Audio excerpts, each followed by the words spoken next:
Les amis, bonjour à tous. Il y a un peu plus d'un an, j'avais sorti la vidéo sur le Meros MSG100 qui vous permettait de pouvoir connecter donc votre porte de garage à HomeKit et de pouvoir le contrôler à distance, donc soit avec votre iPhone ou bien avec les services d'Amazon et de Google. Aujourd'hui, je vous propose donc de réitérer l'expérience, mais avec le MSG200, qui est le modèle au-dessus. Donc celui-ci va vous permettre de contrôler plus de portes de garage. Donc, si vous en avez plus d'une, tout simplement, vous allez pouvoir contrôler alors les multiples portes de garage grâce à ce modèle. Donc je vous propose qu'on déballe ensemble la boîte et qu'on regarde le contenu.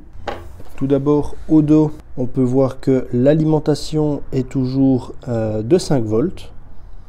On peut voir également donc les dimensions du boîtier qui sont un peu plus grosses. On aura une longueur de câble de 1,5 m et on aura visiblement deux câbles de 7 mètres pour le capteur d'ouverture. Et donc le boîtier dialogue en Wi-Fi 2,4 GHz uniquement. Et au niveau donc des spécificités des smartphones, vous allez devoir avoir iOS 13 minimum ou plus et Android 4.4 ou plus. Voilà, donc on va passer au déballage. Voilà, donc sur la partie du dessus, vous avez un QR code qui vous permet de lire le manuel. Voilà, donc ici on a le fameux petit boîtier. Donc ça, je le mets de côté pour plus tard. Dans la seconde boîte, nous allons avoir l'alimentation.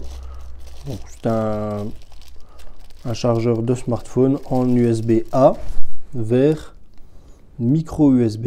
Donc, je rappelle, on a 1,50 m de câble. Dans notre troisième boîte, nous allons avoir le fameux capteur.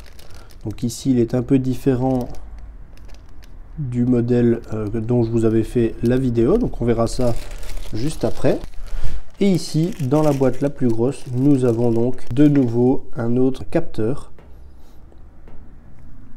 Donc avec un câble qui est beaucoup plus long.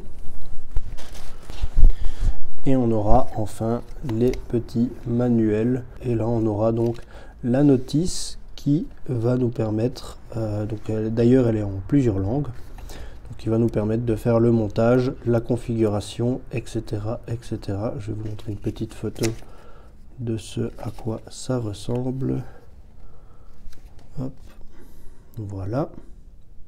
Voilà pour le déballage. On passe maintenant au boîtier.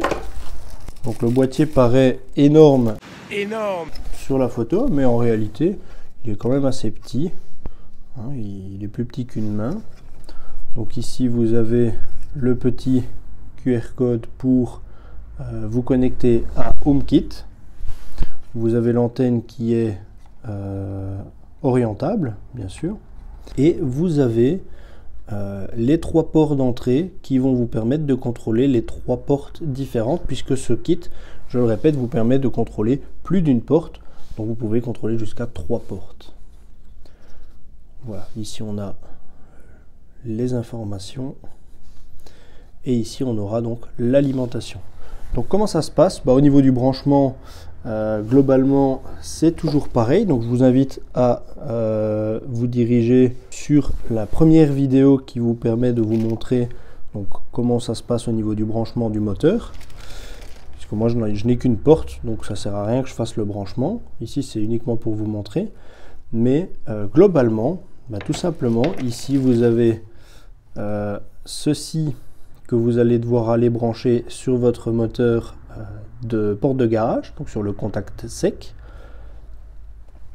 Cette partie-là, vous allez aller la fixer sur le montant de la porte de garage.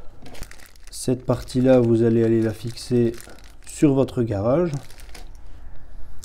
Et cette partie-là, vous allez venir vous brancher sur un des 3 ports de votre boîtier. Concernant le deuxième câble, même principe, cette partie également sur le montant du garage, cette partie sur le deuxième moteur Cette partie, vous allez venir la rebrancher sur le numéro 2. Et la partie ici, sur la deuxième porte de garage du coup. Vous avez à chaque fois des petits autocollants, vous pouvez les visser également. Moi personnellement, je ne vous conseille pas de faire de trous dans votre porte. Le simple collant fonctionne. Et vous avez également des petits colsons pour pouvoir fixer le câble sur le long du rail, tout simplement. Petite précision, si vous avez 3 portes, donc comme je l'ai dit, ce kit vous permet de contrôler jusqu'à 3 portes, mais vous n'avez que 2 sets de câbles. Donc pour la troisième porte, il vous faudra un autre set de câbles qui est vendu séparément. Et ensuite, vous avez l'alimentation en USB-A, donc qui va vous permettre d'alimenter le fameux boîtier et de contrôler tout ça.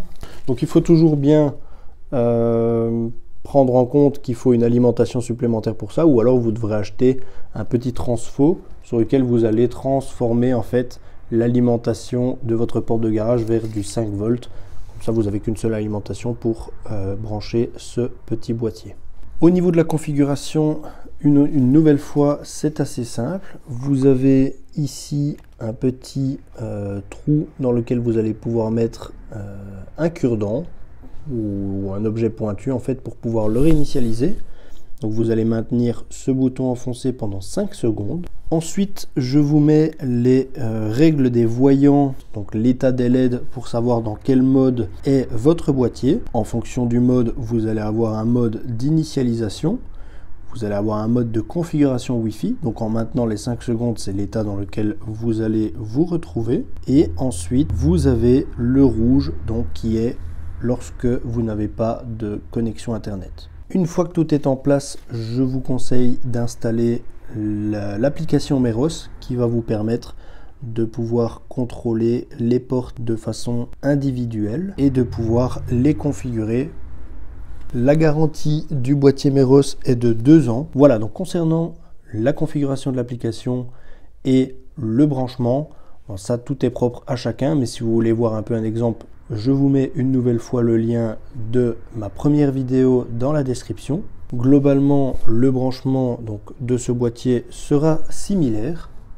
Mais voilà, je trouvais ça intéressant de vous faire une petite vidéo mise à jour concernant ce boîtier. J'espère que celle-ci vous aura plu. En attendant, vous pouvez lâcher un petit like, vous abonner également pour les prochaines vidéos.